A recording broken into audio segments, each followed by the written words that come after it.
And hello, folks. This is Joe from MIGeekScene. I am actually at the back of a bar at Kelly's downtown for Sue Peel's Mad Hatters. Steampunk celebrations. Yes. For Greater Lansing Food Bank. The only reason why I had to pause on that because that is quite a mouthful. I am standing here with two Capital Steam members. Capital Steam, if you don't know, is Steampunk Society for Mid-Michigan, and I'm standing here with two members who are Jason Heinrich, Communications. And Mike Micklea. I'm a co-chair of the group.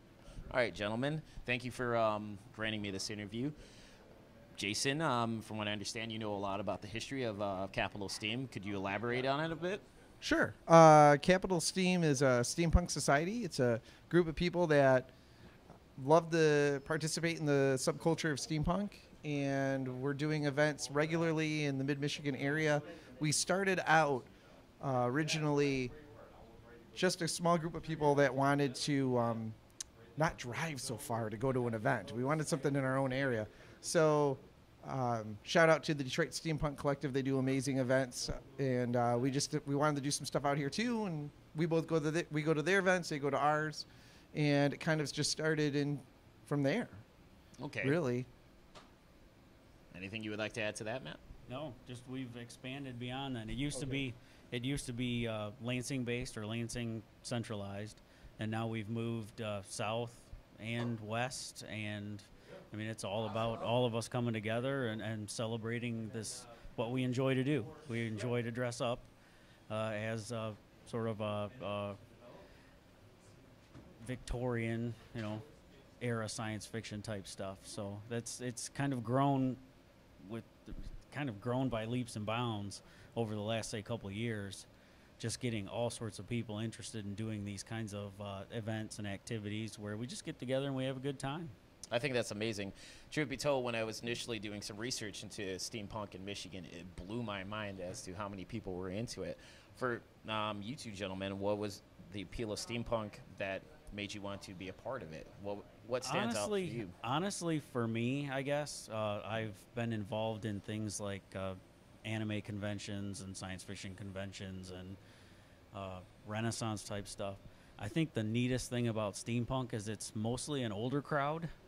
I'm not in my 20s anymore. Neither and am I. It's a lot of older people that enjoy just getting together and having conversations and enjoying this sort of subculture together, and it's, I guess that was the thing that kind of drew me to it the most was, this is more people my age, and we have a lot of the same interests even outside of the group. So it's really nice to be around those people and just making a whole lot of new friends. Awesome. Jason, what about yourself? What I like about it is, I'm going to quote my friend Don Watts here.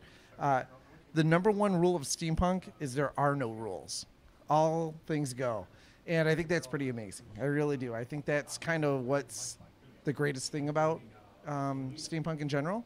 And I kind of got into it just because I liked the costume culture. I like Ren Fair. I like doing the pirate stuff. I like all of those things. I like cosplay. So I kind of got into it that way. But I did like that there were people my age that were involved. But what's great about it is the dynamic of how many young people are into it, coming into it now too. I mean, my daughter, for example, comes to events. There are people as young as babies. I mean, I saw at one convention an airship wagon with their children in it. It was amazing. That's the kind of thing that I like about it is a whole family can come to an event, but also an entire bar culture exists too for adults if there's a late night thing. So you can really find whatever you want. An invasion to a museum and maybe a dinner at a restaurant, all the way down to a picnic on a yard somewhere, to, in a venue at a bar or a brewery like our Gears, Beards, and Beers, So I do like that. Yeah, it's really not limited as to where you can have these types of events because if you're doing something, say, Renaissance related or anime related, you are somewhat limited as to where you can hold those type of events. Yeah. The nice thing about this sort of subculture is we can go anywhere and do anything. That's a good point. I never thought about that, truth be told. And speaking of events, I guess that's a good segue. You guys seem to be movers and shakers for events that are going on throughout Michigan.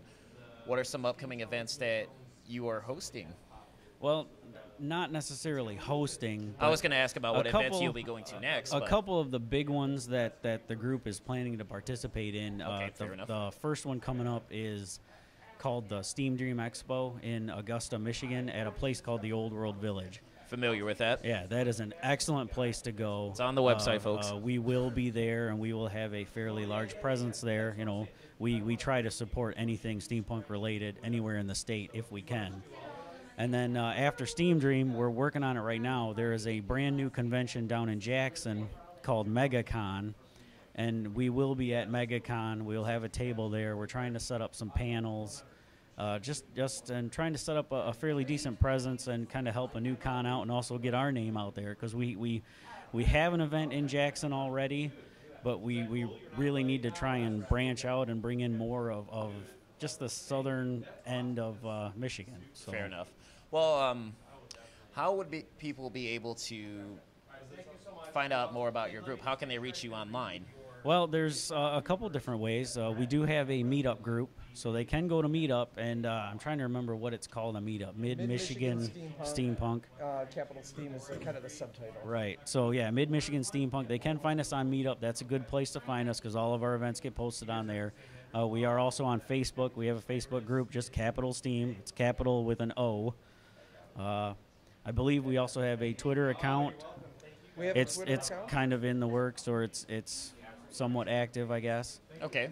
Those are really the three main ways. Facebook and Meetup are the two that I think get the most use. You know, and they're the easiest to use to kind of keep up with what we have going on.